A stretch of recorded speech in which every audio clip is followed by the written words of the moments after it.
Sound, sound, sound, sound, sound.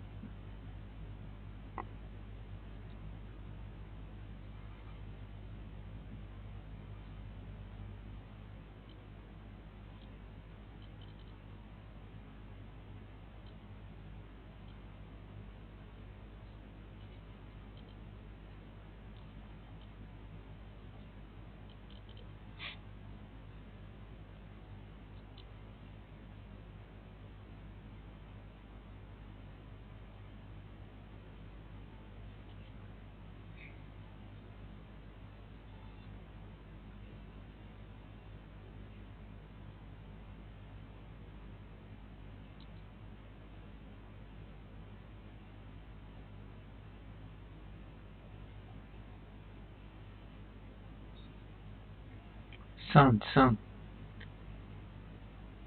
sound. Anyone can hear me? Can you check my audio if it is clear?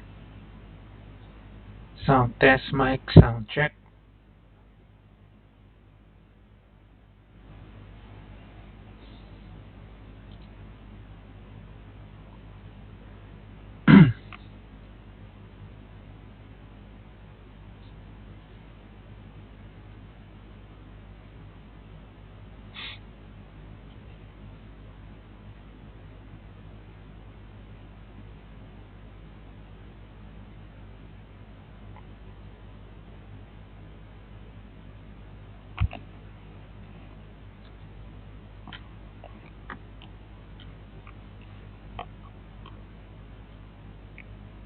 Sound test mic.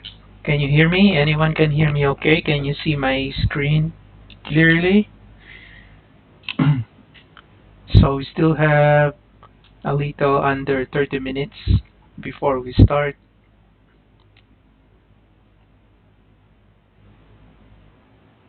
So we will be starting 8 o'clock. It's 7:38 here in New Zealand.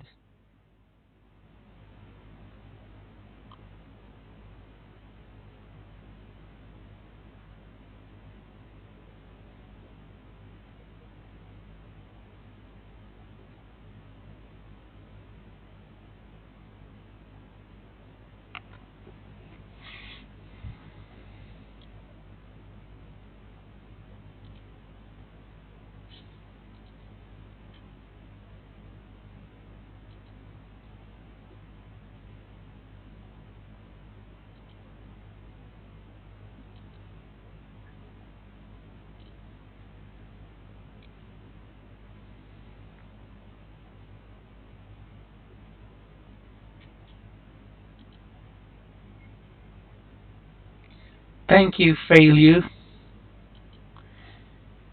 Thanks for letting me know. So we still have about 20 minutes before we start. So we'll be starting around 8 p.m. So you still have time to take a break.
Hello. We are going to start in about 30 minutes. So good day to you, Fail You, Liniel De Jesus, and Aruna Shri.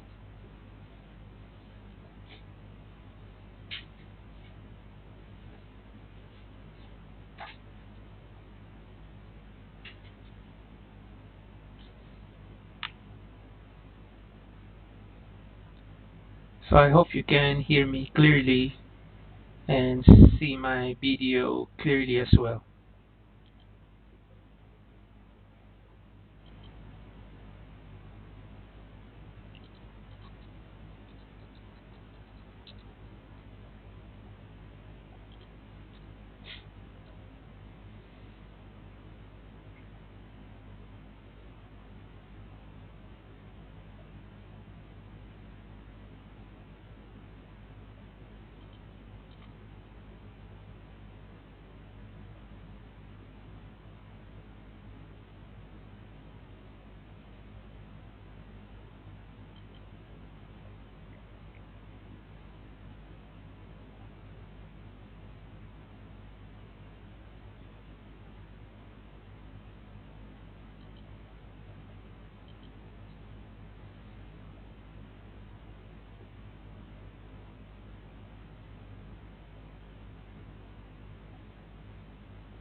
Hello, Hassan Erhan, bonjour.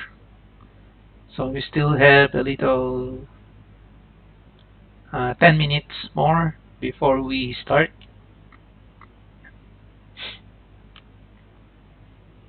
Okay. So I didn't upload any exercise file because we're not going to need that. So we are just going to use the default project in Revit. Okay, so don't worry. So once there's an exercise that we will be needing an exercise file, I'm going to upload it. But for now, we are just going to discuss the modify commands. So these are the tools that we need to learn those tools like copy, move, array, split, those basic stuff that you can do for you to be able to modify the elements. Okay, so 10 minutes more.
Hello, Sai Babu.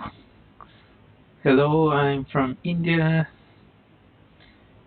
So thanks for the current viewers, 7 current viewers and 3 likes in this video. So as you can see on the title, so we are going to discuss the modify commands, okay?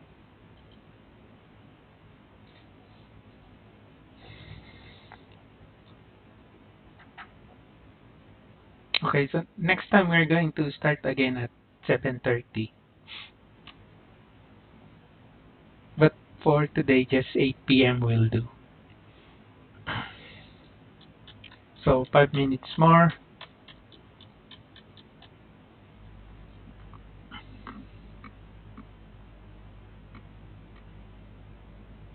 Hello, Rakesh.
Sai Babu, can you make please video on fabrication?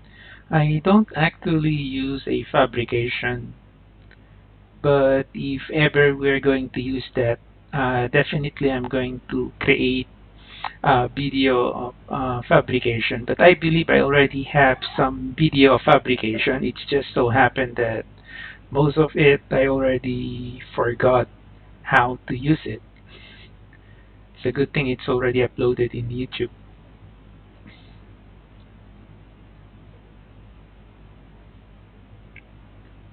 Precast drawing, let me see what I can do with that because we're not doing an structural job in our company. We are an MEP company right now. So I really have no idea what's the precast drawing. So if you're talking about detailing about the precast, I just know how to do the modeling for that.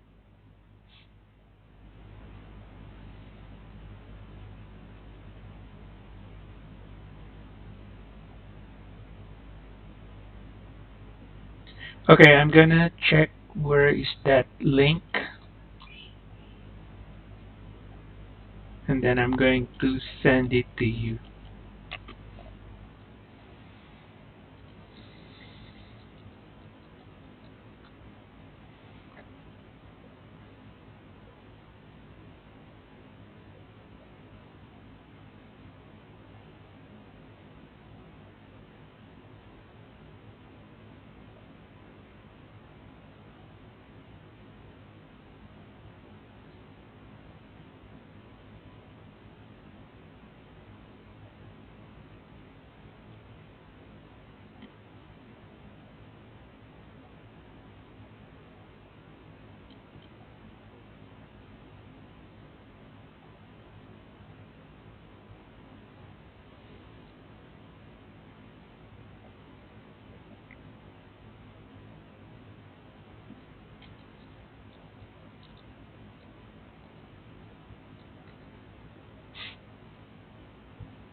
I only have one fabrication video about the pipe slope. You can check this one, Saibabu. Okay, so let's start. So we are going to talk about the Revit modify commands or the modify tools. So if you already open your Revit, you can follow with me. Okay, the exercise file that we are going to use is this one. Instead of opening an exercise file or a project file, so what I want you to do is, from the models here, we are going to create a new project. Okay, so last time during the day one, I briefly talked about the file types in Revit. The first file type that I have told you is the Revit project. So what is the extension file of the Revit project? So the extension file of the Revit project is RVT, just like this one. So if I'm going to hover my pointer here, okay, see, you'll be able to notice that the file extension is .rbt. Okay, so that is Revit project. So for the family, which is this portion here, the extension file of this is RFA. Now, another extension file in Revit is what they call RTE or Revit template.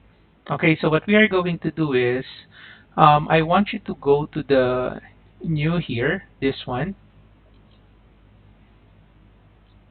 Okay, and then as you can see here, there is a template file. So we are going to create a new project, and to create a new project, we are going to use a template, just like in AutoCAD. So in AutoCAD, you create a drawing, but you use a template for that. So what is the extension file for the AutoCAD template? You still remember your AutoCAD? So what is the extension file? So the extension file of the AutoCAD template is DWT. Now here in Revit, the extension file of Revit template is RTE. So if I'm going to select here the browse, this one, so if I click that one, you can see from the choose template dialog box here that this is the RTE files that we have. So if you install your Revit properly, you should be able to have these templates installed in your machine.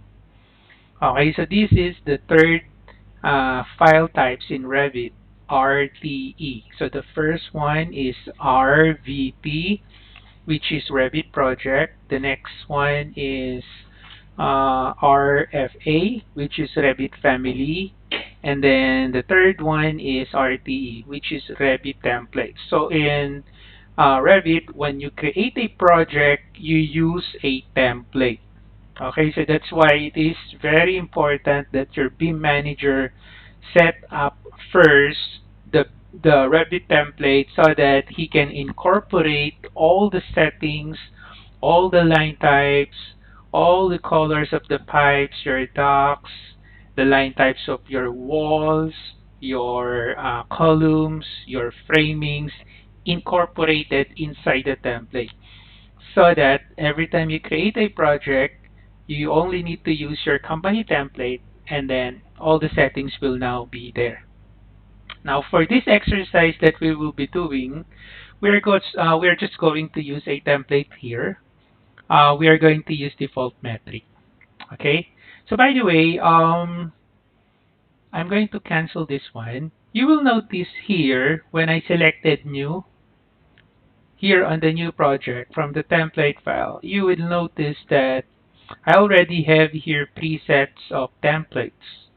So just in case you are wondering how can you set up the template here on your selection, okay, so this is how you do it. So I'm just going to show you. I'm going to select here cancel. Okay, and then after that I'm going to select home, and then I'm going to select file. Okay, so I select File, and then after that I go to Options. So you go to Options, and then you should be able to see the Options dialog box. Okay, so hopefully you get this one, right? Okay, sir, thanks. Your tutorials are very helpful. Thanks a lot. You're always welcome, Rakesh and Odi Batan. Good day, Rich. Good day to you, Odi. All right, so let's move on. So, like what I'm saying, here in the options, if you want to check out or set up the templates in your Revit project or Revit software, so you can go to options and then you go to file location. Okay, so you just select the file locations, and then these are now the templates. Okay, so you can change this one, and you can also remove. Let's say, for example, I do not use the construction template. So what I'm going to do is I'm going to select that, and then I'm going to select here, remove. Okay, you see that minus sign, so just click that. So it will going to be removed. Okay, so let's say, for example, I do not want to use a structural template and architectural template. So I select that, remove, select, and then remove. Now, if you want to add another new template, let's say you want to add the template of your company, so you just need to select plus. Okay, select plus, and then after that, you just need to select the template that you want to add to your settings. Okay, just select and then select open. Now you can also arrange this one. As you can see here, you have up and down here. So let's say I want the plumbing template or architectural template or structural template at the top. So you just need to select that, and then there's an option here to move it up, and then there's an option here to move it down. Okay, so I can move it up. Right, and here you can also change the default path for user's file. And then for the family template files, you can also change from here. You can change the location. You will notice that all of my templates, all of my user files, template files, family, and then the point clouds, I have pathed them or repathed them on my drive D, because my drive C, I only have a small memory for my drive C. That's why I always put it on my drive D. All right. Okay, so this is how you set up your project templates, right? So that every time you create a new project, you don't need to browse again and again the template that you want to use, right? Okay, so hopefully this one is clear. Okay, now let's move on to our next one. Okay, so I'm just going to select again the home button. And like what I have said, to start our exercise, we're just going to create a new project. So let's select that one. And then I'm just going to use here, let's say systems template. Okay, the other templates here, the plumbing, mechanical, and electrical template are obvious templates. So when you say plumbing template, definitely it highlights the plumbing settings inside this template. So if you're doing plumbing, so if you're doing mechanical, so you use mechanical template. So if you use electrical, so you use electrical template, so that the settings is already set up when you create the project using this template. Now, when you say systems, this is a combination of disciplines such as mechanical, electrical, plumbing. Okay, so if you're using those disciplines, so you can use the systems template, right? So let's say I'm going to select the systems template, and here at the bottom portion, so you have two options to select. So you are going to use this template to create what? To create a project or to create a project template. So if you are a BIM manager, you want to set up your company template. So what you can do, let's say your company is a mechanical template.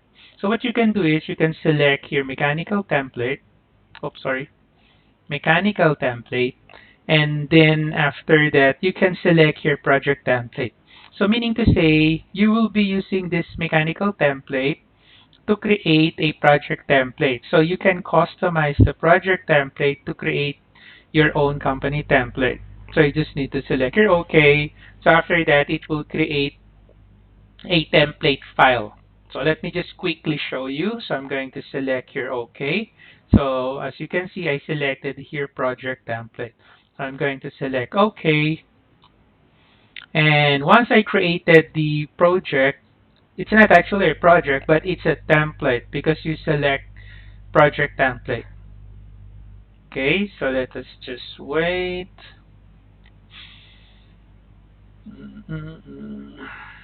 All right, so this is a template.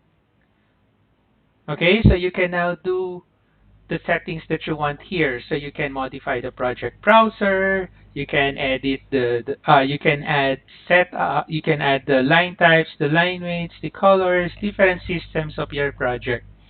Okay, so this is not a project file, but this is a template file. So once you set up your template, you can now save this one as your own template. So you just select Save As, Save As Template. So as you can see, you can't select the project, you can't select the family, you can select the template because this is a template file. Okay, just select Save As Template. So you can see now the extension file here, which is RTE, right? Okay, so hope this one is clear. So now I'm now going to close this one. Right, so the other one, so I'm going to select new again. So let's say for the template file, I'm going to use systems template. Now this time, so let's say I want to use this template to start my project. So I'm going to select here project, which is the default selection. So project is already selected. All right, so let's select here OK.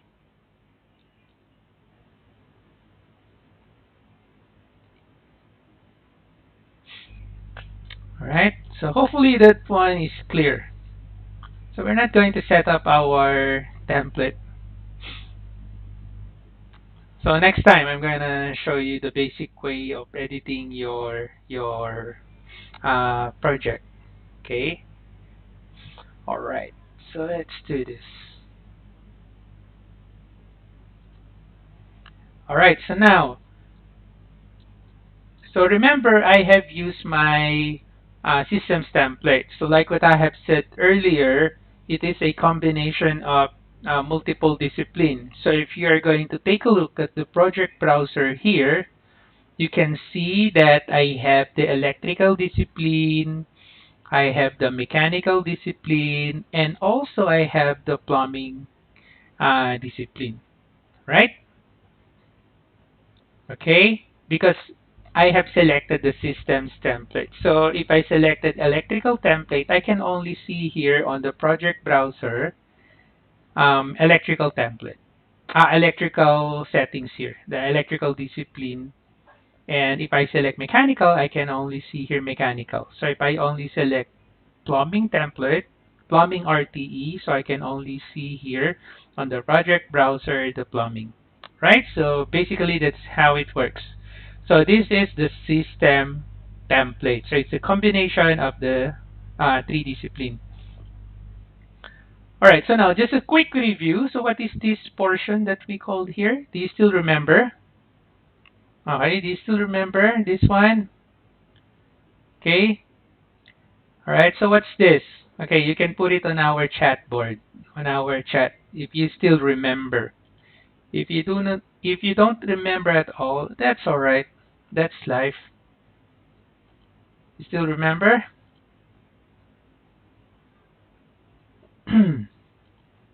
Okay, so what's that?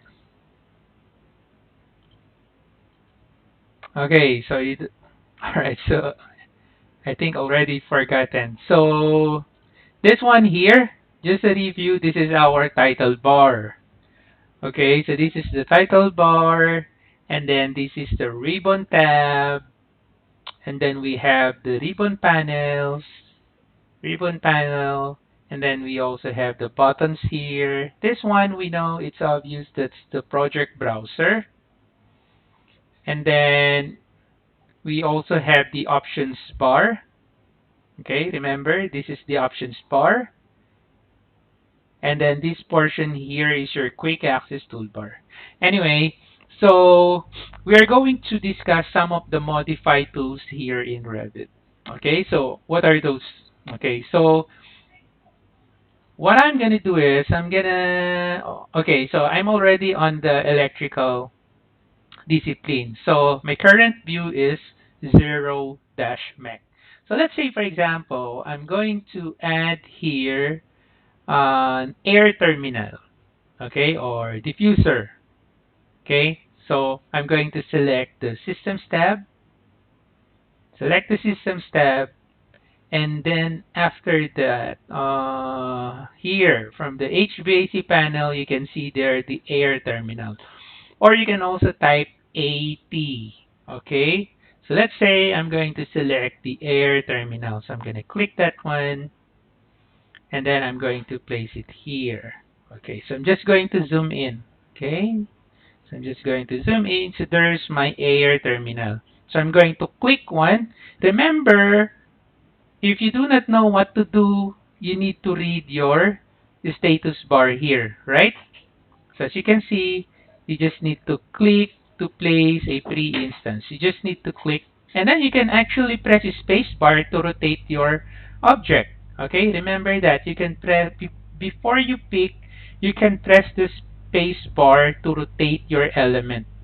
Okay, it just so happened that this is an air terminal, so you will not be able to see that rotating. But if you're going to place, like for example, furniture or other elements which is obvious when you rotate, you'll be able to see that when you press space bar. Okay, so I'm now going to click to place it. So click. All right, now as you can see, I still have the air terminal command. So what I'm going to do is I'm going to select the modify here to terminate the command, or just escape couple of times. All right, okay, there you go. So we now have our air terminal. Okay, hopefully this one is clear. Hopefully you can still follow. So I'm just doing it very slowly. Okay, very slow. Right. Now, so what we are going to do next is, let's say for example, I want to copy it. Okay, so I want to copy this object. All right, so how are we going to do that? So how are we going to copy this one? So what I'm going to do with this air terminal, I'm going to select that. So once you select any element in Revit, okay, so once you select any element in Revit, you will notice here at the top, there is a new ribbon tab, or I mean a tab that will gonna appear. So this color is different from the rest of the tabs that we have here, right? Okay, this one is a bit greenish. Okay, something like this color, right? Compared to the other tabs that we have here. Okay, so this tab, we call this Contextual Tab. Okay, so Contextual Tab only appears if you are on a command or if you select an element. Okay, remember your options bar here. Your options bar will only appear, or I mean, options will only appear here on our options bar if you are going to select a tool, or if you're going to select an element, like for example our air terminal. I'm gonna pick that. Same with your contextual tab. Okay, so meaning it is a command sensitive, so it's an object sensitive. Your contextual tab will only appear if you select an object or if you select a command. Okay, so that's your contextual tab. So once you select an element on your contextual tab, you will see here some of the options or tools that pertains to that selected element. Like, for example, we have here the mode panel wherein you can edit that family and layout here. Let's say, for example, this air terminal, you wanted this to connect to your dock. So there's an option here, connect into. And there's also air terminal on dock option here. And then if you want to create a system. Okay, so that those are the tools on the contextual tab of your air terminal. And aside from that, notice that there are heaps of modifiers here that comes up. So take note, if I'm going to click outside, your contextual tab will disappear, right?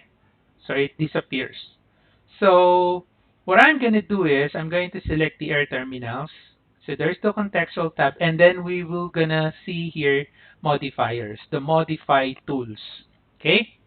So let's say I want to copy the object. So that is what I want. So the copy tool now is there. Okay? So the copy tool now is there. So that is what we are going to do next. So you select the object, and then there's the copy tool. As you can see, I think it's the same as the symbol in AutoCAD. If if I remember it right, this is the same symbol in AutoCAD. Okay, so this is the copy tool, right? So as you can see, as I hover my pointer, there is a tooltip that appears telling you that that is a copy command, and then there's also a video. If you want to control the tooltip, how the tooltip shows every time you hover your pointer like this to a tool or to a command, you can actually control that. So let's say, oh, I do not want to show the video of the command. Okay? I just want to see the name of the command. So you can control this one. So let me show you. You just need to go back again to your option. So you go to the file, and then you go to the options. Okay, so you go to the options, and then after that you go to you go to user interface, and then there's the tooltip assistance, this one, tooltip assistance. So I'm going to click that drop down arrow. So let's say I'm just going to select none. Okay, so I select none, and then I select here OK. Alright, so let's see how it works. So I'm going to hover my pointer, and nothing appears, right? So there's no tooltip. So that's how you control it. So let's say I'm going to change it again. So this time around, I'm going to use the tooltip. Let's say hi. Okay, so I select hi. I select here OK. Alright, so hover your pointer, and quickly it will show the video as well as the information in that command. So that's how it works. Okay? So that's how you change the settings of your tooltip. Okay? So again, I'll just go back again to File. I go to Options, and then User Interface. So probably I'm just gonna use here the normal. Minimal, I think when you select minimal, it will not show the video. If it is normal, it will show you the tooltips, and then for a couple of seconds, it will show you the video. So if you're going to select high, it will show you quickly the information of the command as well as the video. Okay, very quick. But I'll just use normal. Okay, select normal, select OK, and there you go. Okay. All right, so do you have any questions so far? Okay, do you have questions? So I know it's a bit of delay, but that's all right. You can put your questions regarding on our topic. Please don't ask any question that doesn't have anything to do on our topic. Okay, so I don't want our other fellow students confused, okay, on the way you ask questions. All right, Okay, by the way, thank you for the 13 viewers and thank you for the 10 likes. All right? Okay. Now let's copy. So this time I'm going to copy. Okay, so I always get sidetracked. Okay, so let's do this. All right, go ahead. Thank you, BJ. I know BJ is already advanced. Okay. All right. Okay. All right, so let's copy this one. Okay. So select the element, and then let's select the copy here. The shortcut for copy is CO. Okay, in my office, I created a shortcut for copy because I always use this one. I just type CC so that it's very fast. Okay, you know already how to create shortcut, right? So you just type KS and then just look for the command. So in my company, I just use CC. Okay, so that I just type it very quickly. So I select copy, and then once you select the copy, so you look at the options bar here. So you have couple of options here. So you have the constraint, and then you also have multiple. Okay, if you select the constraint here, you select the constraint, the movement of your element will gonna be horizontal and vertical only.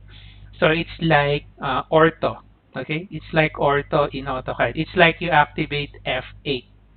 Okay, so here in Revit, so if you want to copy your elements horizontal or vertical, you can turn on the constraint. And then by default, when you copy an element in Revit, you can only copy it one time. That's why we have an option here, multiple. Okay, so if you want to copy it multiple times, you just don't forget to check multiple. So I'm gonna click that. There you go. Now again, read your status bar. So what does it say? So click to enter move start point. So I'm going to click, for example, somewhere here, or you can also click, let's say at the midpoint. So you can click there, right? But in my case, I'll just span my drawing and then I'll just pick here. Okay, so there's now my base point. So as you can see, the movement of my mouse is just horizontal and then vertical. Okay, but if you're going to hold the shift, you hold the shift, even though you are on constraint, if you're going to hold the shift, you can actually do it in different angle, right? If you hold the shift. So if I'm going to release the shift, so it will go back to constraint. So if I hold the shift, you will notice the constraint here. The constraint will gonna be unchecked if you hold the shift, right? So if I'm going to release the shift, it will be checked again. Okay, just a top tip. Okay, so you can use the shift. Okay, now we want to copy this. So you can actually specify the distance here. So let's say you want 3,000. So you just need to look for 3,000 and then you just need to pick. Now, you can also type the value. So let's say I want 3,000. So I can just move to the right. It's like the direct distance uh,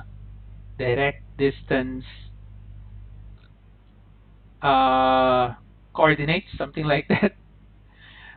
Okay, and then you type the distance. So let's say going to this direction, you just type the distance. So let's say 3,000. So type 3,000, 3,000, and then enter.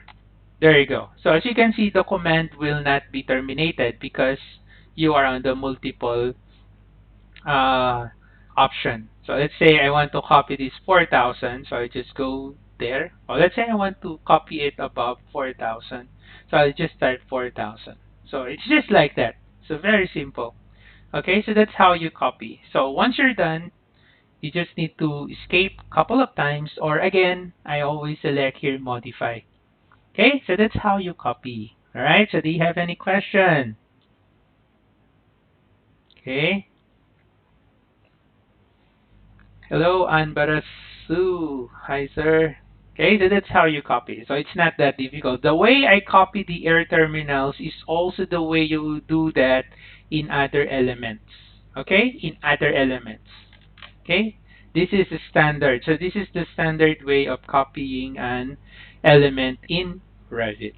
Okay, right. Oh, you can also copy multiple times. Remember last time I have shown you selection like window selection.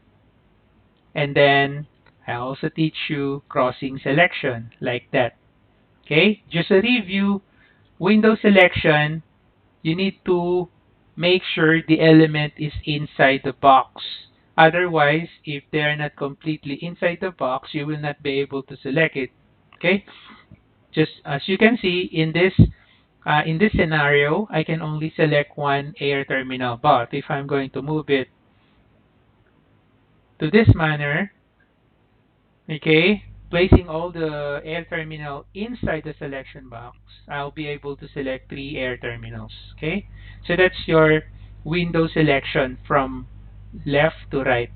The other selection is crossing selection. So for this one, you only need to touch the element.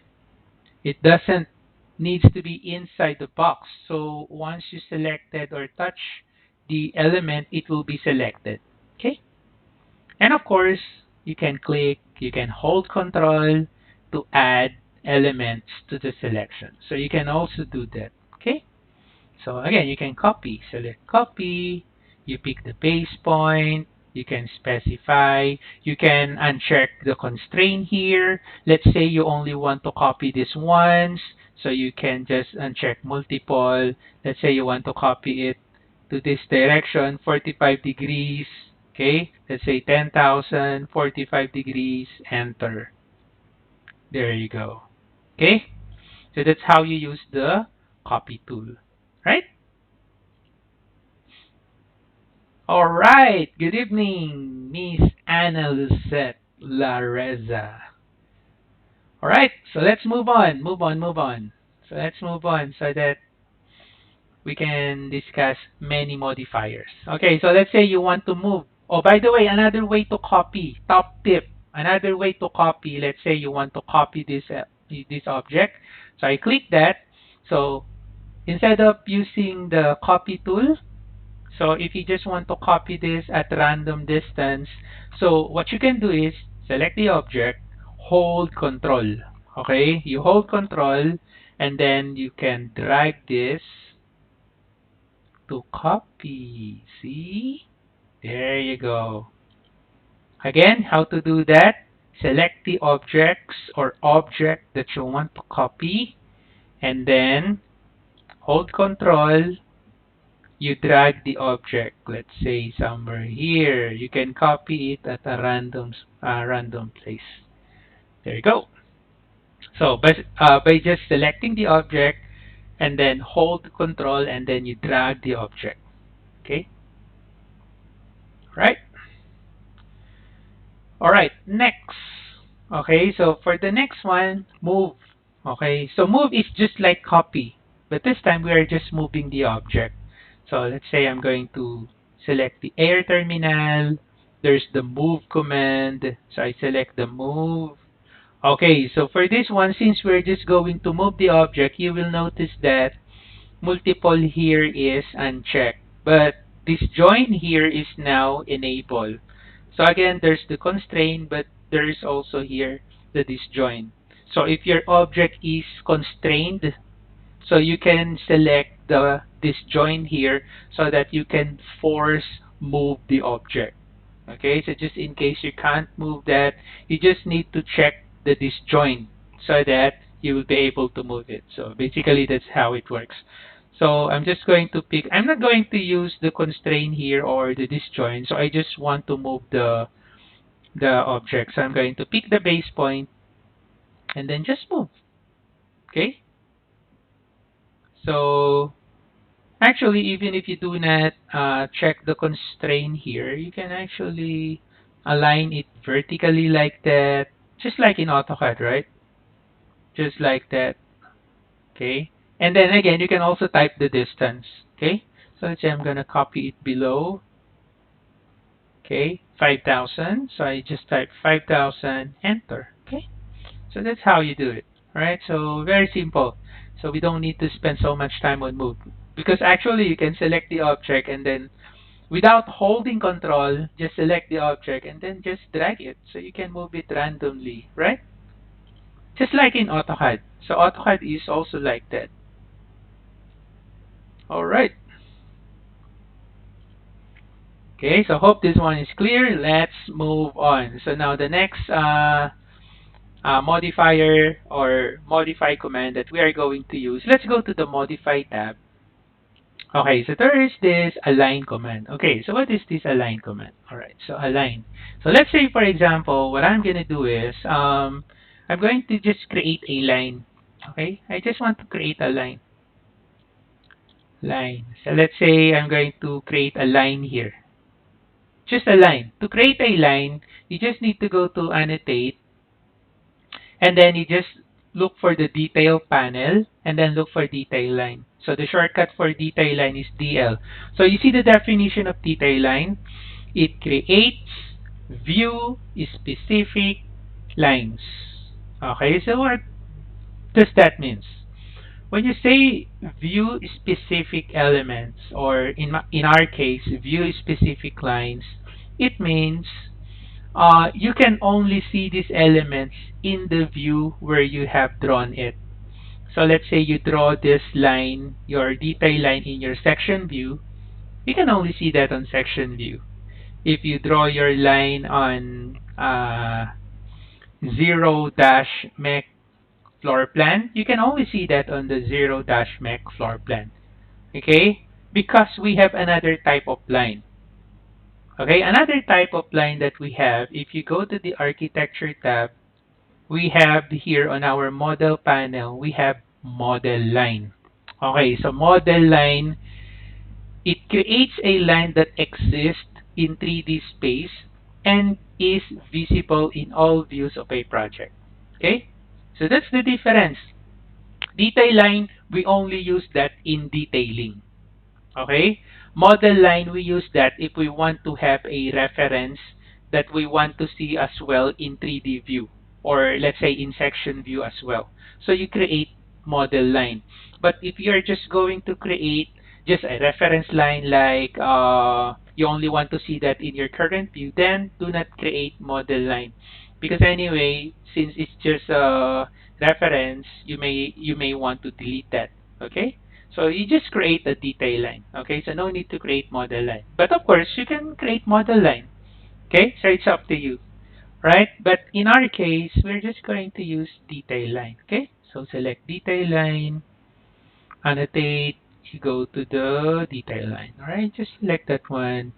It's a view specific elements. Okay, top tip, in our annotate tab, here you can see most of the tools that is, or all of the tools that is view specific. Okay, so like the align dimension. So when you put dimension, this is a view specific element. So if I place a dimension in this view, I can only see that in this view. Okay, so if I place an arc elevation in this view, so I can only see that in this view, because these are the tools that is view specific. All right, all right. So don't forget that. Okay.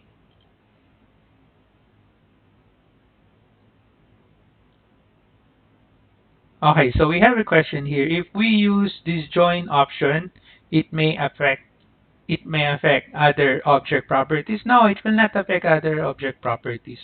It's just you are just forcing an element to be moved from the object. Like for example, this one. So let me just quickly show you. Okay, of course it will change the shape of the object. Okay, when you force the movement, but I don't think it will change the property BJ. Okay, okay. Let me just quickly show you. So let's say I'm just going to create here a detail line. Okay, so I'm going to select detail line. Let's click this one. So when I select detail line, again, what is this one? What is this tab called? This is called what? Okay, I already told you earlier. So what is this one? Do you still remember? Okay, what's this? Okay, you can put it on our chat. I mean connected object. I mean connected object. Mm, no, it's not. Okay, conducted tab. Okay, so nice try, DJ. So we call that Contextual Tab. Okay, so we call that Contextual Tab. But nice try. Good try. Not bad. Contextual Tab. As in, uh, okay, so I think it's my fault. I didn't spell it. Contextual. Okay, Contextual Tab. Just like that. Okay, Contextual Tab.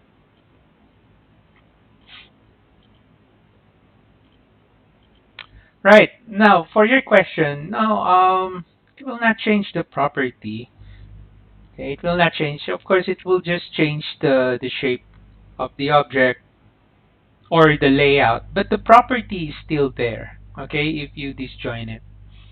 Okay, so let me just quickly show you. So I have a detail line here. So I select detail line, and now on the contextual tab, so I'm going to create here rectangle. Okay, because here on the contextual tab, the detail lines contextual tab, these are the shapes that you can use to create your detail line. Like, for example, you want to create line, you want to create rectangle, you want to create polygon, circle, arc. So you have you can explore this one on yourself. Okay, so when you create your detail line, so these are the shapes. So let's say I create here a rectangle. So I select rectangle. So I'm just going to create one here. So this is my rectangle. Okay. So when you create a detail line, okay, so there is a temporary dimension here wherein you can click that to change the size of your rectangle. Okay, you just click that. So just in case your temporary line disappears when you select your modify or when you escape, so what you can do, just select again the line. Just click the line again and it will appear the temporary. Okay, so let's say you want 1000, enter, 1000 by 1000. Okay, okay, so if I'm going to select this element here to move, so I'm going to select this, I'm going to move, okay, I'm going to select constrain. So check this out, I'm not going to check the disjoin. So I'm just going to pick the base point here and then I'm going to type the distance. So let's say 500, enter. So it's still connected. So if you want to force disconnect, like for example this line, so you need to select this join. So select that line, select the move. This time let's check the disjoin. So select this join and then you click. And notice also that after you select the disjoin, constrain disabled. Okay, so if I select here constrain, so now I can check the constraint. But a while ago, when our constraint is checked and I select the disjoint, the constraint disappears. Okay, so I just want you to notice that. Okay, so now I'm going to pick here and then I'm going to pick the distance, let's say 500. So it will force the disconnection of this line. So that's how the disjoint works. All right. All right. Okay, so let's move on. Okay, so where are we? Align, right? See? I get sidetracked again. Okay, so let's create a line. So I'm just going to select this and then just press delete on the keyboard. Alright. Okay, so let's say I'm just going to create a line here. So where's that? Annotate, detail line, click. So I'm going to pick here. Alright, this one.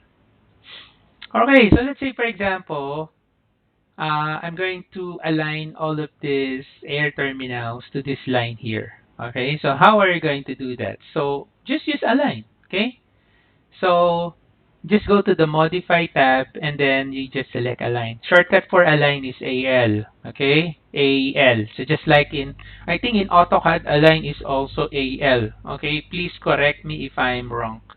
Okay, so I think it's also AL. Okay, anyway, I'm going to select align. Just click align. And then again, you need to look at the options here on the options bar. So you have multiple alignment, and then you also have here the prefer uh, faces where you want to align. Because in walls, when you create walls in Revit architecture, like for example, you select a wall here. If you click the wall and then you check the properties of that, okay, if you click the type selector of the wall, and then let's say I select here exterior brick on metal stud. Okay, so I select this one. Alright, so if I'm going to create a wall here, so let's say this one, and then I select here modify. So it has different faces here, right? Okay, so there's the interior face, there's the core, and then there's the exterior face. Okay, so you can specify your element where to align. Okay, so if you select the align here, modify, select align. So you have an option here. Where do you want to align your object? You want to place it at the wall face. You want to place it at the wall center line, center of core, or faces of core. Let's say, for example, I select wall center line. So I select that one. Okay. Again, you read your status bar here. Please select line. So meaning to say we can use line, right? We can also use line or point reference for alignment. Okay, or you can also specify this one. Okay, so you can select from here. Okay, so let's say I'm going to click that. So I already select my reference. Again, next step, read your status bar. Please select an entity to align it. Okay, it will move into alignment with the reference. Okay, so it's now time to select the object that we want to align. Okay, so let's say this one. Okay, so click. As you can see, it's now aligned to the center line. Okay, so that's how you align it. So let's say, oh, I want to align all of this. Let's say these air terminals here. Okay, so these air terminals to this line. Okay, so again, while I'm still on align command, because I didn't terminate, as you can see, I'm still on align command. This time, since I want to align multiple elements, I'm going to check multiple alignment here. So you check that. Okay, it doesn't matter what is your preference here because this is just a line. So check the multiple alignment and then you check align the line here. You click that and then let's now select. Alright, this one, you click. So as you can see, we are still on the align, so we can align multiple elements, right? Okay, and then select. And notice that there is a lock here. There's a padlock. So it's a constraint. So if you lock this, when you move the line, the elements that is locked to that line will also follow. So that's how this padlock works. So if I lock it, lock, okay. So I'm going to select here modify. So let me try to drag this line below. Okay, so I'm going to click that and then I'm going to drag it below. Okay, I can't drag because it's constrained. Let me just move it. So I select this one. Let me move it. Move, disjoin. Okay, so I'm going to force it. So I'm going to disjoin that. So I pick here and then I'm going to move here. And there you go. Why is it the air terminal is, I thought the air terminal is locked here. What happened? Why didn't follow? I thought I locked this one. Oh, I think it's because I force it. I disjoin it. Okay, so probably that's the reason behind. It's because I lock it and then I disjoin it. So let me select this one. Let me try to unlock it. Okay, and then let me try to drag this one again. So now I can drag. right? So a while ago, I'm going to undo once. We locked it, right? I, sel I select this one. You just need to align again so that you can see the lock symbol again, okay? So I'm going to select the align, select the line here, and then I'm going to align again this one. So I click. So again, there's the lock symbol. So I'm going to click that, and then I'm going to select modify. Now I'm going to click this and drag. I can't do that, right? Because it's locked. Now if I want that to force to be moved down that line, so I just need to use the move, select, oh sorry, select, move, and make sure this join is checked. You click the base point somewhere here, and then you can move down. It will force that particular element. Okay? So basically, that's how you align. Okay? So the shortcut for align is AL. Okay, I'm good. Muzibur Ramahan. Rahaman Muhammad. Okay, I'm good. Thank you for asking. And you know what? I hope all of you guys are doing just fine. Okay? Amid this COVID crisis. It's really bad for the business. A lot of companies are laying off their staff, even here in New Zealand.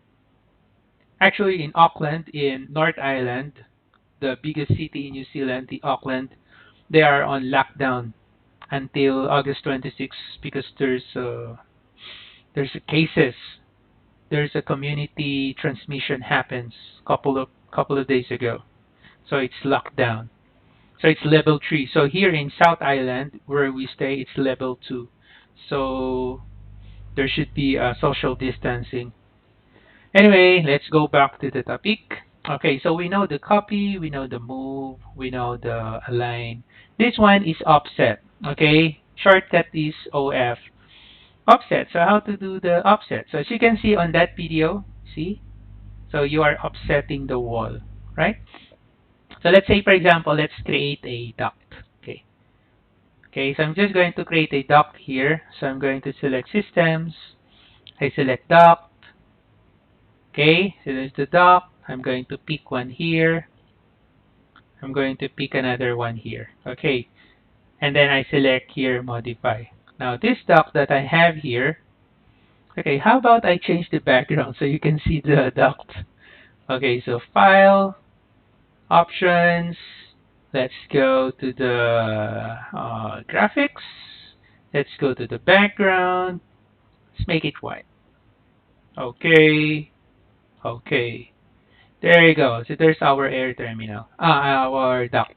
So I'm going to offset this. So how? So offset is like, that is one way of duplicating or copying your object or element or elements. Okay. So you can offset, or not elements, but element only. Okay. So that's, this is one way of duplicating your object. So you go to the modify, and then you select here the offset. So you click the offset, and then you look again at the options bar here. Options bar, you have two options that you can do when you create it. You can do it graphically, and then you can do it numerically. So graphical, let's do it first. And take note that by default, copy is already checked here. Okay? Because you can uncheck that. So when you uncheck that, you are just moving the object. Okay? But if you want to duplicate, make sure copy is checked. So how the graphical works? So I'm going to select the object because again, on our status bar it says select a wall or a line to offset or a duct to offset. So I'm going to select this, and then after that, click to enter offset start point. So I'm going to pick and then pick another point here. Okay? So without an exact distance. So again, I'm going to select the object. Okay, and then what does it say? Click to enter offset start point. Okay, so this is my start point. So I'm going to click here. And then what does it say? Click to enter offset start point. Ah, yes. So I'm going to pick somewhere here. I can type, let's say 10,000, enter. Where's that? Okay, there you go. Right? So that's the first option. So you can do it graphically. The other one is numerical. Okay? So numerical. So let's say I want to duplicate it with a distance of 1,000. Okay? So again, you read. Select a wall or a line or a pipe or a duct. Okay? Let's say this one.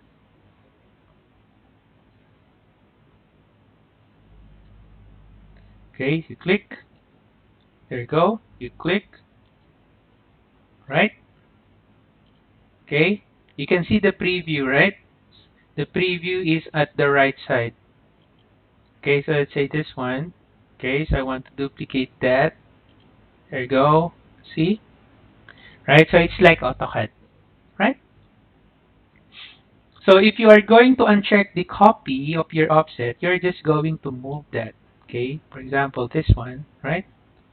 You are just moving it. Okay. Okay, let me just charge my laptop. It's now low bat. Alright. Okay. Alright. You got it?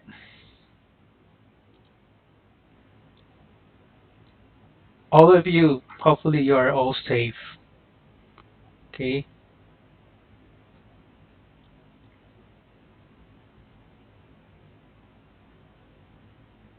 Right. Next. Oh, this is not our topic.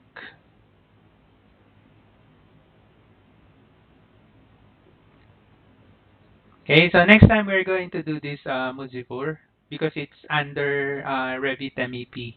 So this is very enjoyable topic when you create spaces with tags on your project. Or maybe later on I can send you the link on how to create tags automatically and then the spaces. Okay? I'm going to show that to you later. Or I'm just going to send you the link. Alright. Okay, so let's move on. So that's how you offset, right? So that's how you offset. Next one. Okay, so for the next one, what do we have here? Mirror. Okay, mirror. In mirror, we have two options of mirror. So you have peak axis. You also have here draw axis. So let's try mirror peak axis. Okay, very simple. So just this one. I'll just use this. So I'll just terminate first my offset command. So I'm going to select the mirror peak axis. The shortcut is MM. So I'm going to select this. Right. Okay. So what does it say? Click to select. Okay. So let's select. So let's say this one. So I'm going to click this. Right. And then you press enter after you select. Okay. And then after that, what is this? Click or select the axis of reflection. So what is the axis of reflection? So let's say I want this to mirror to the upper side. This is the axis that I want. So I'm going to pick that. So it will gonna be mirrored to the other side. Or you can also use a line to mirror. Okay? So like for example, we have a line here. So I'm going to terminate the command. So what I'm gonna do is I'm going to select these elements, these air terminals, and then after that I am going to mirror that. So I select here mirror peak axis. So I select this. And then where's our axis? So this is my axis. And take note again, check out your options bar. So you have an option here which is copy. Again, if you check the copy, you are duplicating this to the other side. If you're going to uncheck the copy, you are just copying this, you're just mirroring this to the other side and then removing these elements. Okay, now I check the copy, select the mirror axis, and voila. Okay, so that's how you mirror. Okay, you need to click an axis. It's either you draw the axis before you mirror, or you can use the lines or the center of any objects as your mirror axis. The other option, you just need to draw an axis. It's just like in AutoCAD. You just need to pick 2 points. Okay, so you just need to pick 2 points. So let's say, for example, I'm going to mirror these two air terminals. So I'm going to select these two air terminals. Okay, and then I'm going to select draw axis. Select that one. All right. And then let's draw the axis. So let's say just here. So I'm going to pick the first point here, 1, and then I'm going to pick another point here, 2. There you go. Okay. Again, select the object or objects, and then select this one, draw axis. Let's say from here, 1, 2. There you go. Okay, so that's how you mirror. So hopefully you get this one. Okay, so are you still there, guys? Can you still follow? Okay, so hopefully you can still follow, guys. You will just be fine. Okay, so that's how you mirror. So what else do we have here? Rotate. Okay, so rotate. So how to rotate? So let's say, okay, so I'm just going to rotate this AR terminal. So I'm going to select the object. Okay, select the object, and then I'm going to select rotate here. Rotate, click that. There you go. So by default, the center of rotation is here at the midpoint here. Okay, but you can actually move that. You see this option here, center of rotation. Again, you always check the options bar so you can see what are the options there. Okay, so one of the option is center of rotation. Wherein you can change the center of rotation. So let's say, oh, I want to put the center of rotation here. So I'm going to select place, click the place, and then you are now able to relocate the center of rotation. So let's say, oh, it's not snapping here. So let's say just here, okay? Because here it's not snapping. So I'm just going to pick here, click. So as you can see, there's now the center of rotation. So what I'm now going to do is I'm just going to pick vertically here, okay, for the rotation center control. And then there you go. So you can now rotate it. You can rotate it clockwise or counterclockwise. Okay, so let's say you want to rotate this 45 degrees, then you can look for 45 degrees like that. Or just move to the direction that you want, and then you type the angle like 45. Enter. There you go. Okay, again. So I'm going to move this away. Alright, so I'm going to mirror this dock. I'm going to rotate this dock. So I select rotate. Okay, I'm going to pick here, and then I'm going to rotate here. Or let's say counterclockwise. Okay, 45 degrees or whatever angle that you want. Enter. There you go. Okay, right?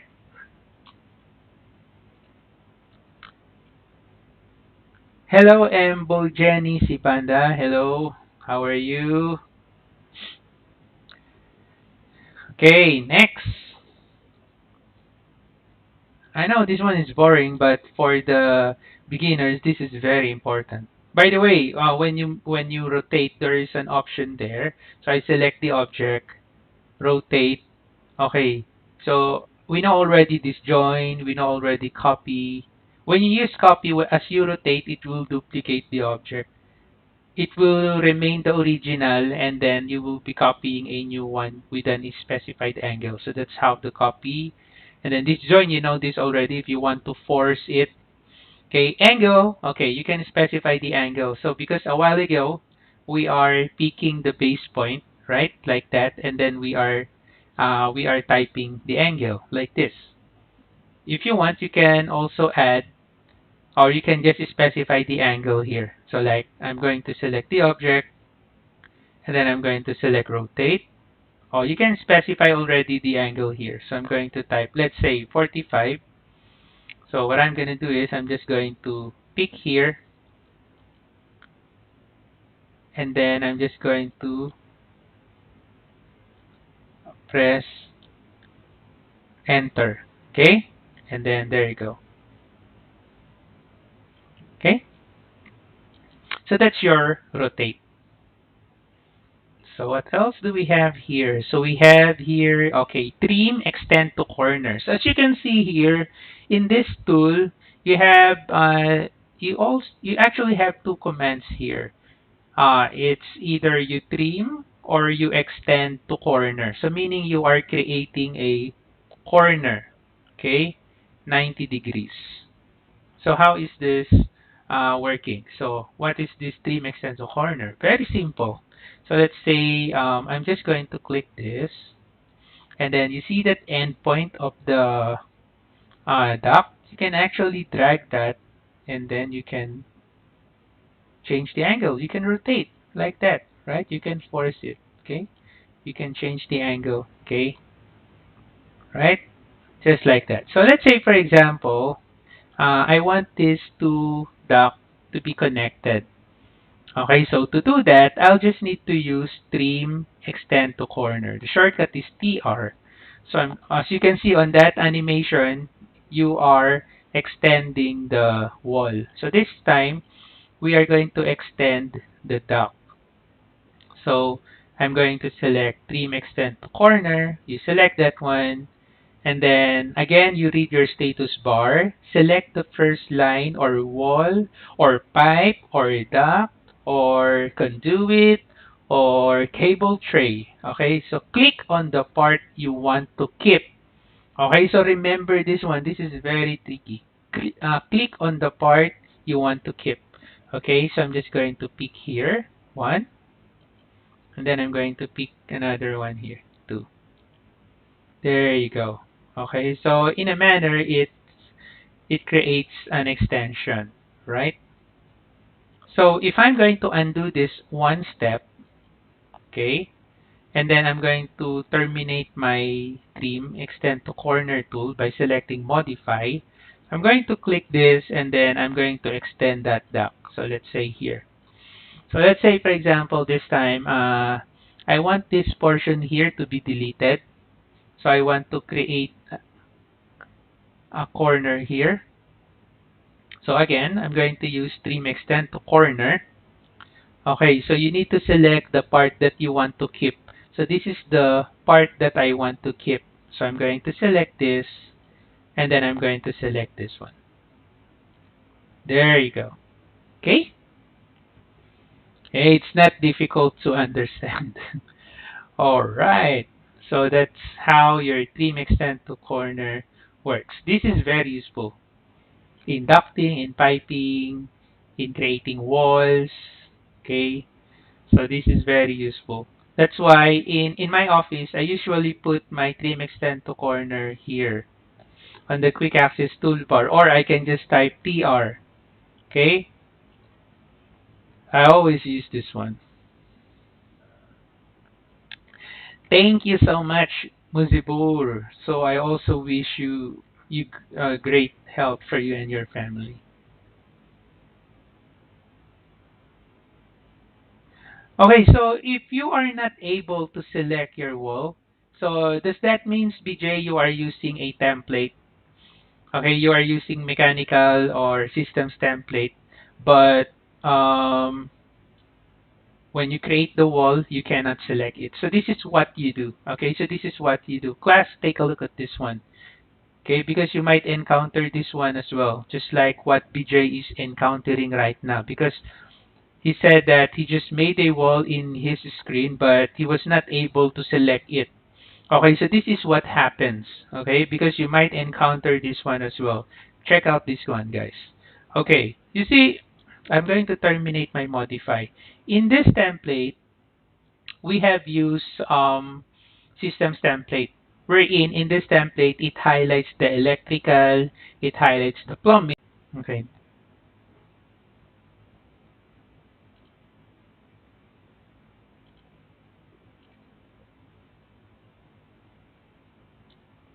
Can you see my video?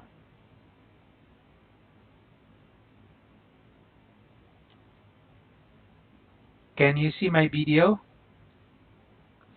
I think I got disconnected. Am I still there? Can you hear me, guys? Am I still okay? All right, so good. Because I thought I got disconnected. So hopefully I'm still connected. Can you? All right, okay, good. Thanks, BJ and Liniel. Okay, so I thought it's disconnected. All right, so this is what happens. Because remember, we have selected systems template for our project when we created it. So meaning to say it only highlights the mechanical, electrical, plumbing. The architectural, the structural, it's not being highlighted, but it's showing. You can still create just like this one. I created a wall. You see, I can select the wall, right? I can create wall here. So I select the wall, just like this one, right? So I can create a wall. I can even place a door here, right? I can place a door. Oh, there's no door. So I'll just load it. I'll just load one, okay, just to show you. Okay, so I'll just add a door. Okay, okay, okay, alright, okay. So I'll just place a door here. Okay, see, I can place door, I can place any architectural elements, but the problem is I cannot select. Okay, because you might encounter this one. So what you will do is, I want you to look at the lower right corner of your Revit screen. This portion here. Okay, this portion here. So as you can see, you have multiple tools here. You have select links, select underlay element, select pinned elements, select elements by face, select drag elements and selection. Okay, so if you want to select these underlay elements that you have here, your architectural elements, so what you need to do is make sure you activate select underlay elements. You check it because in my case, it's X. I can't select it. So I'm going to select this one, check the underlay elements, and then let me try to select again. See, I can now select the wall. Because if you select an systems template, your architectural, your structural will going to become an underlay elements.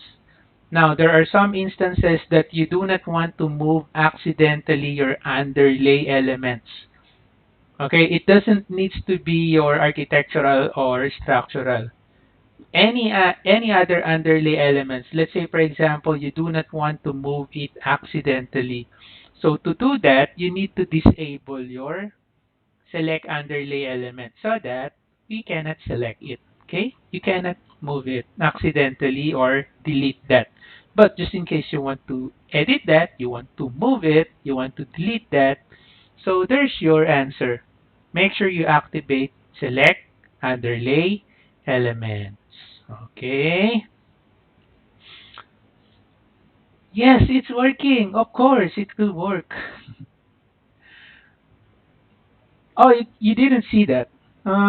Here. Okay, so if you don't see that one, Lizette. Okay, so this is where you go. Okay, let me just show you. Just be calm. Okay, don't worry. It's here. It's here. Okay, you click this one. You can also look here. Okay, you can also look at here. So you just need to check select underlay elements. But actually, it's also here on your lower right corner. Okay, but you just go here. Don't worry about that. You just click this drop down arrow. You see there's a select. You click that and then you check select underlay elements. Check that one and then there you go. There you go. Okay. take note that this is applied to any underlay elements. Okay, it doesn't necessarily means follows that it's only for architectural, for structural, but it can only be applied to your mechanical, to your electrical, to your plumbing, to your fire protection, whatever system is that or discipline. Okay, so it's just here. So let's say you do not want to move your link accidentally. That is very dangerous. When you link a project in your project, let's say you're doing MEP, you link the architectural, you do not want to move your architectural accidentally because that's a very big problem. Okay, so that's why you need to uncheck select link so that you do not select your link, okay, accidentally. So you just uncheck that one. Well, it's my preference, okay, because sometimes bad things happen, right? Unknowingly, right?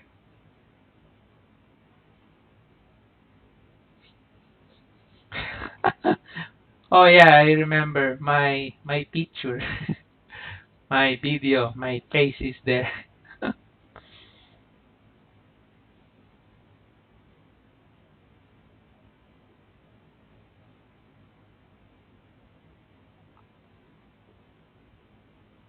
All right, so let's move on. Okay, good. That's good, Anna. All right, let's move it. Okay, because the night is not getting any younger. It's already 9 p.m. and it's a bit tiring already, no? Speaking, speaking, speaking. But anyway, that's all right. Don't worry. So we go to modify. Okay, so we know this one, trim extend to corner. How about this one? Trim extend single element. So how this one works? Okay, so let's check one. So let's say, for example, I'm going to create a pipe. Let's go to systems. Let's create pipe here. Pipe. Okay, so let me create a pipe here. So there's one pipe. There you go. So I'm going to escape once. I'm just going to press escape once so that the pipe will not be terminated. Okay, so just escape once. There you go. So I pick one here. I'm going to escape again once. I'm going to pick another one here. Escape once. Pick another one. Escape. Oops. Pick another one. Pick. Escape once. Pick. Pick. Escape once. Okay. And then I just modify to terminate. So this time, let's say I want to extend my pipe to this pipe here. Okay. So from the modify, of course, you cannot use trim extend to corner because if you do that, it will just trim that side and then it will create a corner. But what if you want to extend it? You don't want to trim that. You just want to extend. So that's the use of this one. Trim, extend, single element. So you can only do it one by one. Okay? You can only do it one by one. So like this. So I select this. So let's select the reference. Okay, so you select first the reference. You see again, read your status bar. Select a reference as the trim or extend boundary. So this is my extend boundary. So I'm going to select that. So you click. There you go. Now, select a line or wall or pipe or duct or conduit or cable tray that you want to trim or extend. So this is the one that I want to extend. So you click. There you go. Okay. So let's say this one I want to extend. So I need to select again the boundary and then you click the boundary and then you click. So as you can see, if you are going to use this tool, it's only for single element. You know, if you want to extend another element, you need to select again the boundary and then you select the element and then select again the boundary, then you select the element. Okay, you do it one by one.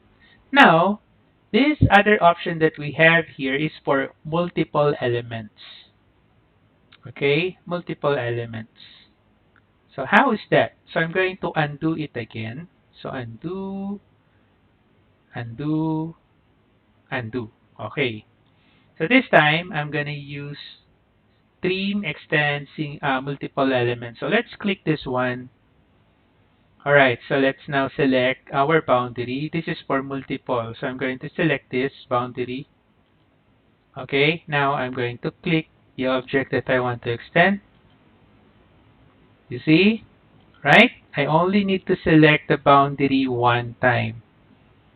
Okay, there you go. There you go. Then modify.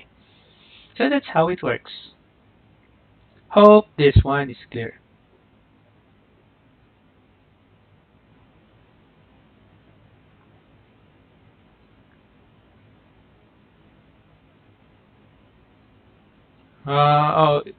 You just need to try to zoom extents, Muzivur. You just need to right click. Oops, sorry. You just need to right click at the blank space and then you just select zoom to fit. So maybe your drawing is very far or very small. So you just right click and zoom to fit so that it will zoom extends your object. Okay. Now what else? All right. So here we have array. Okay, array. So what is this array? So it's another way of duplicating your objects. So how is this one? Okay, so array. So let's say I'm going to select these two air terminals. I'm just going to place it here, somewhere here. Okay, just like that. Okay, now let's array this one. So I want to duplicate, so I do not want to use copy, but I use array. I want to use array. So to do that, I'm going to select array, click, okay, and then click to select. So let's select and then enter. Alright, so in array, we have two array here, two types of array. We have linear and then we have radial. Okay, radial is for circular. Okay, so this one is linear. By default, linear is selected. And I also want you to notice that group and associate is by default already checked. It's checked. So that when you array these objects, these elements, they are already in group and you can change the number of elements if you want later on after you array it. But before that, so we need to specify here the number. So how many copies that you want for these two elements. So let's say 5. Okay, so 5, enter, and then move to second. Okay, so what does it mean? So what's the difference between the move to second and move to less? Okay, when you say move to second, this will gonna be the distance of your first count and then the second count. Okay? And then the remaining count will gonna be equal distance as the same your first and second count. So if your distance from first and second duplicate is 100, the rest is also 100. Okay? So that's the meaning of move to second. So that is the distance from the first copy to the second copy. And then the same as the rest of the copy. So let's try this. So I'm going to pick the base point. So take note, I'm using second. I'm going to pick the base point here. So let's say the distance that I want is 4,000. Okay? So I'm going to move my pointer to the right. And then I'm going to type 4,000. Enter. There you go. You see? I have 5 copies. I can actually change that. Let's say I want to make that 10. Enter. Okay? Let's say, oh, I changed my mind. So I want that 3. Just like girls. Girls can easily change their minds.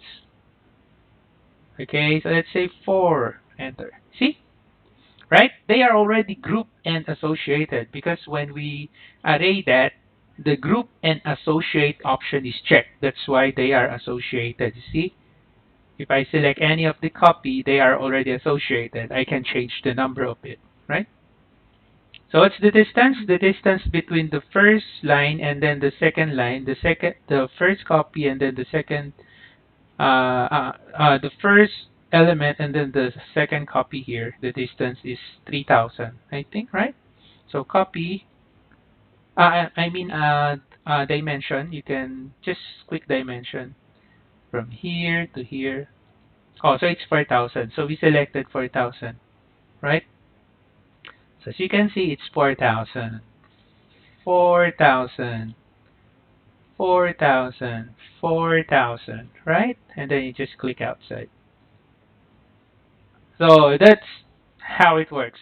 The move to second. So it's the distance from the first object to the second object.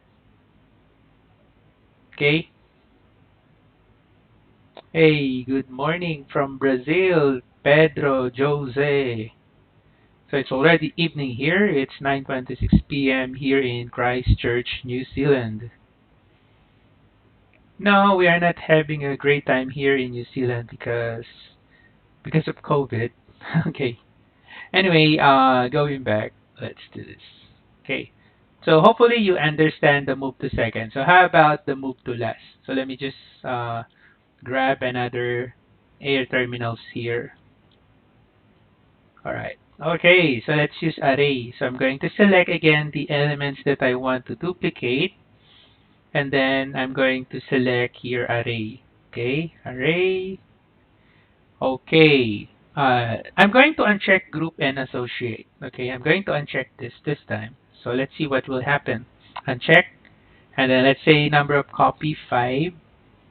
Okay, move to last. When you say move to last, that is the distance of the first copy and then the last copy. Okay, in our case, we selected 5, right? 5 copies. So when you say move to last, that is the distance from the first copy to the 5th copy. Okay, so let's say, for example, I'm going to pick the base point and then I'm going to specify 10,000. So when I say 10,000, that is the distance of the first and then the last element. 10,000. So it's different from move to second because if I select move to second, 10,000 means the distance of the first element to the second element. Okay? And then the rest, it's the same, 10,000. Okay? Now, when you do move to last and then I type 10,000, so meaning that's the distance of the first element to the last element.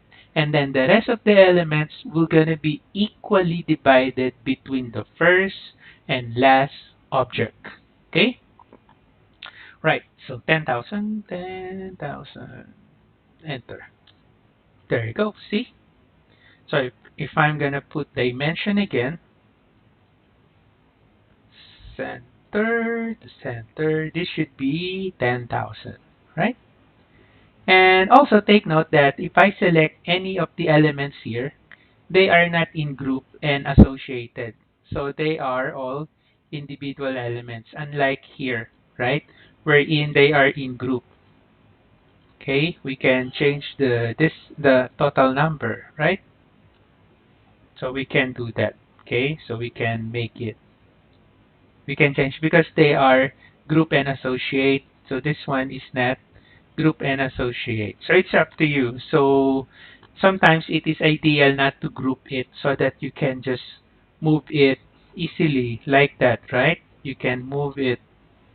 Although you can still move your objects here, but make sure you ungroup it. Okay? You need to ungroup because you see is as I move this because they are ungrouped, it's like this. Okay? But don't worry, you can still ungroup that. Okay? You can ungroup. Just select these objects here and then just select ungroup. Okay? There is ungroup tool here. Okay? See, this one is now ungrouped. Okay, right? So it's now ungrouped. Alright, and then the other groups now here are still grouped, but they are not associated anymore, right? You cannot change the number of copies anymore. Right. Okay, so that's the first option of creating or using array. Okay, now the other option for array is linear. Okay, so let's say for example, I'm gonna put here an architectural element. So like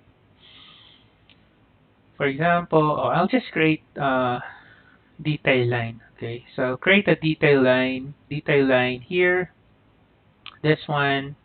So let's say I'm going to create a circle, detail line. So I'm just going to create one here. So let's say 3000, enter. And then I'm going to create rectangle here. Okay, so let's say for example, I want to rotate or I want to copy this element around this circle.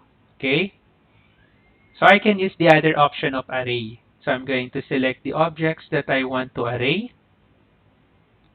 Okay, and then let's select array.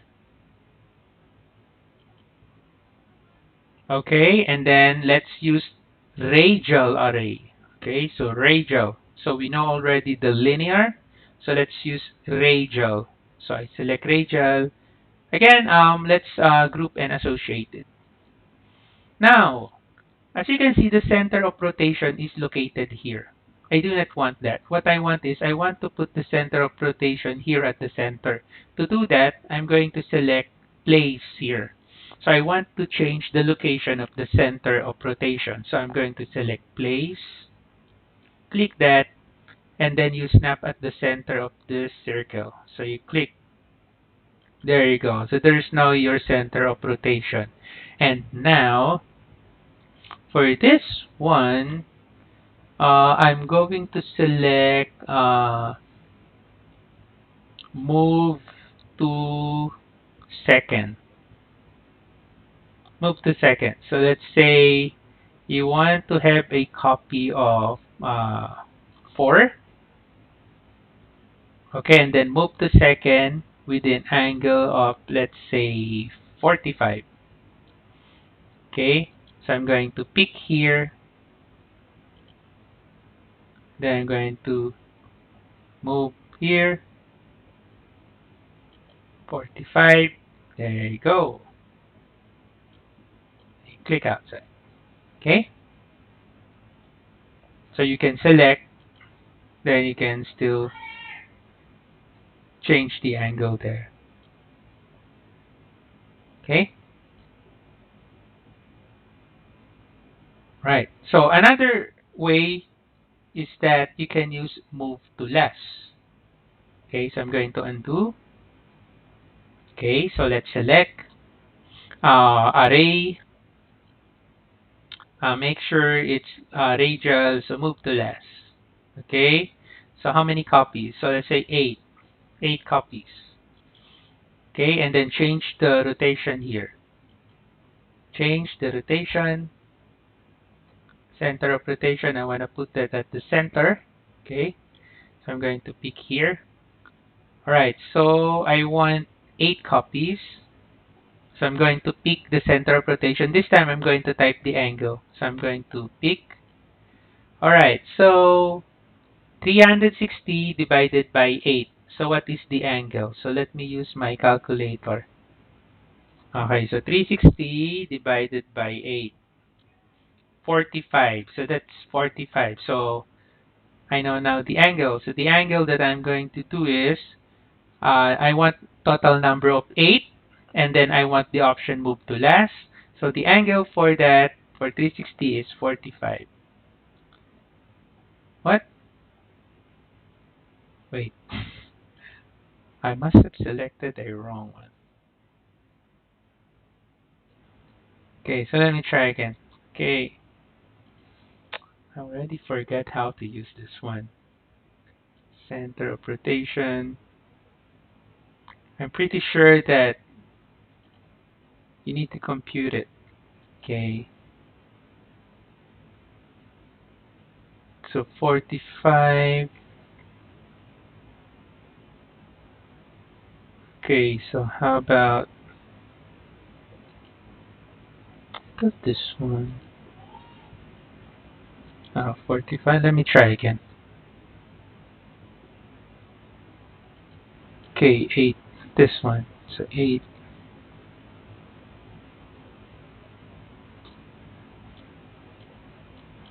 Okay, so it's not working.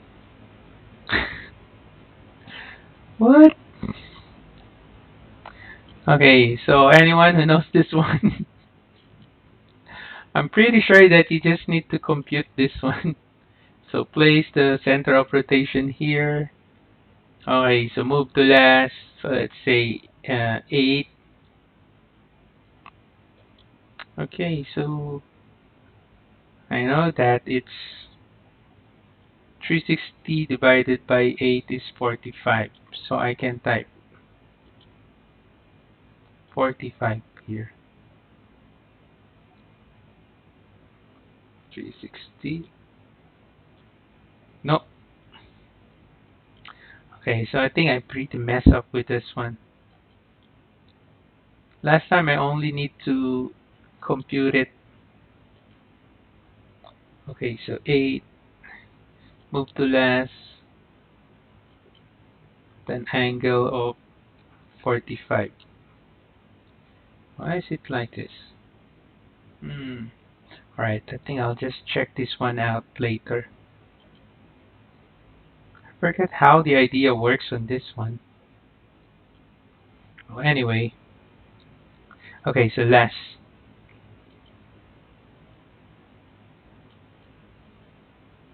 Oh, alright.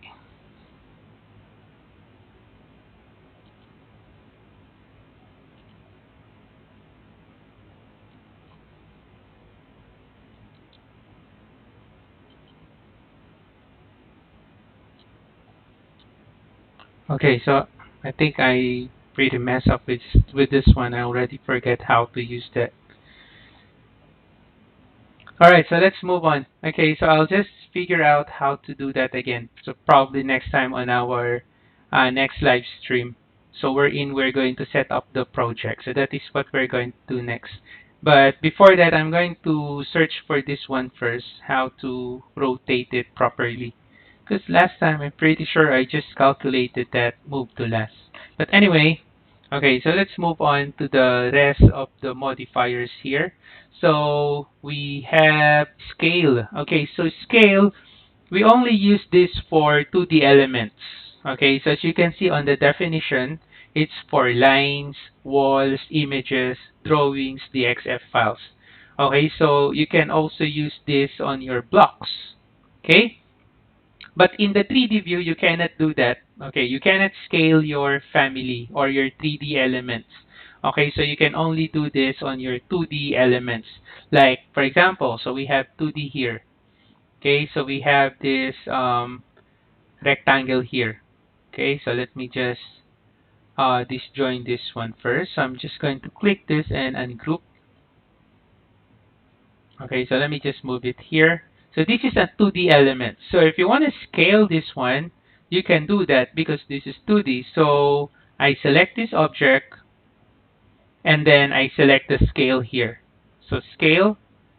So again, you click, check out the options here. So we also have graphical and then we also have numerical. So I'm going to pick the graphical here. Then you can specify the distance. Let's say I'm going to snap here. So you can now scale it. You can also type the distance if you want, or you can just simply pick, okay? Just like that. So you'll be able to scale your drawing. Again, this is for 2D elements. You cannot do this on your 3D view. Again, I'm going to select this one, and I'm going to select the scale here. Okay, so that's for graphical. So how about numerical? So I'm going to select numerical here. So let's say I want this to be twice as much. So I'm going to type here 2. Okay, and then I'm just going to click the base point. So I click that, and there you have it. Okay, so that's how you use your scale. Okay, hope that one is clear. So it's not difficult. It's just on that row, radial array. Really mess up this one. I'm gonna show that to you later on our next live stream before we set up the project. So we're now going to go to setting up the project, creating views, okay, view template. So that is what we are going to do next time. Okay, let us just finish this basic stuff. Okay, so that's the scale, and then this one is pin. It's like lock. So let's say you do not want to accidentally move or drag your element. Like for example, these air terminals that we have here. So you can pin that. So just select it and then just pin. Click and there you go. So it's now pinned. You see that symbol? So it's now pinned. So if you click outside, it looks ordinary air terminals, but you can't move that. Okay? It's already pinned. Okay, this is ideal as well if you have a link or imported a CAD file or link Revit project. So it would be better you pin that.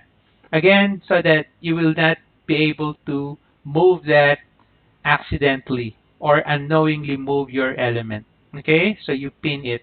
So if you want to unpin, just select again the objects and then select that one. Unpin.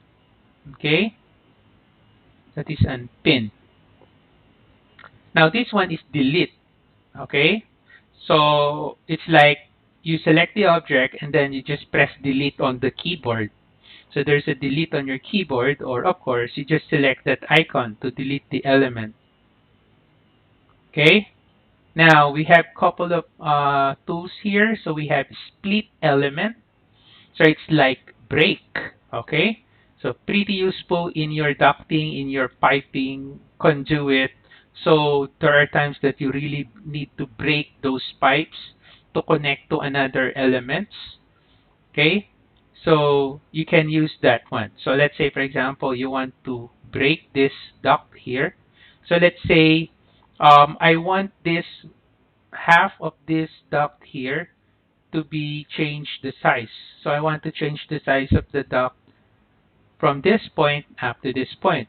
So you cannot just simply select the duct and then change here the width and then the height. So you need to split that. Okay, so you have an option here. So select split element and then you just click one point. There's actually an option here on the options bar which is delete inner segment, but this applies if you are going to pick two times. Okay, but if you are just going to pick one time, doesn't matter whether you check this delete inner segment or not. So I'm just going to click one, like for example here, just to split this dock. There you go. So it's now split. So I select modify here. So that's the time I can now select this. And then I can now change here the width and then the, what else? Size, the height, and then the width. There you go. Right? So pretty useful, especially to your ducting, to your piping. Okay, I always use this one. Split. Okay. Now, another thing is that you can create a gap. When you split it, it can delete the inner segment. So that's the option that I have shown you earlier. So I'm going to select split element. So you click that one, delete inner segment. So you click that. Well, let's click 2 points. One, two. There you go. Okay. And then modify. So this is useful if you have, I'm going to undo, let's say I'm going to create another duct here. Okay, so I have a duct here, and then I have a duct here. Okay, so let's say you want to separate these connections here. So I can go to modify, split element. So I'm going to create a gap. 1, 2. There you go. And then modify. So I'm just going to delete these duct fittings that was created when you split. Okay, so just select that and then delete, select, and then delete. Okay, then we are now ready to connect. So I'm going to select trim extend to corner, or I can just extend it. So click, and then this one, right? Or I'm going to undo, trim extend to corner from here to here, from here to here. There you go. And then modify. Okay, now this one is split with gap, 4 walls. I don't think we can use that to your dock. So let me try. So I select split with gap. So I can't use that on my dock. But let me use that on my wall. You see, you can use that on your wall. So I'm going to pick one point here. You can specify first the gap. So let's say 50 mil. Okay, so I'm going to use this one. Split with gap. Specify this joint gap. So 1, modify. See, there's now this distance, right? So when you click and drag that one, so the other side will follow as well, right? Because there is a gap of 50. Okay? Right. Okay? So basically, these are the basic modify tools that we need to learn how to use so that we will be able to edit or modify the elements that we are going to work on in our Revit project, whether it be Revit architecture, Revit structure, or Revit MEP. Okay? So hopefully you learned something from this one. If you have any comments, questions, or suggestions, you can put it on the comment section below. And of course, I'll get back to you as soon as I can. So thank you for the viewers. Okay? So hopefully all of you guys have learned something from. I know this is basic and very boring because some of you are already advanced, but hey, we have beginners here, so they also need to know this basic stuff so that it will be able to help them uh, make their jobs easier. Because as you can see here in New Zealand, they're not just looking for an AutoCAD designer, but they're looking for Revit designer. Okay? So, maybe next Tuesday, same time, 7:30 to 8-ish waiting time. So that will gonna be our next live stream on Tuesday, God willing. Okay? So we are going to talk about some basic setups on our Revit MEP project. So I think we're going to learn there how to set up our views. Okay? Before we go to the MEP side. Okay? So, again, shout out first. Failyu, Liniel de Jesus, shout out to you. Faye, Aruna, Hassan, thank you for coming. Sai, Rakesh, BJ, Odi, thanks for coming. Anbarasu, Ana Lizette Lareza, Kay Muzibur, who else? Okay, okay, so Sir Pedro Jose, Ryu de la Vega, thank you. Thank you guys for coming. Lineal, thank you for coming. Okay? Is it possible to get alert early about your classes? I'm not really sure how to do that. Okay, just same time. Okay, so BJ same time. Okay? Just take note. Just adjust your time. So 7:30-ish or 8 to 8 p.m. waiting time. Okay? So I'll just put there. But definitely it's just within that time range. Okay?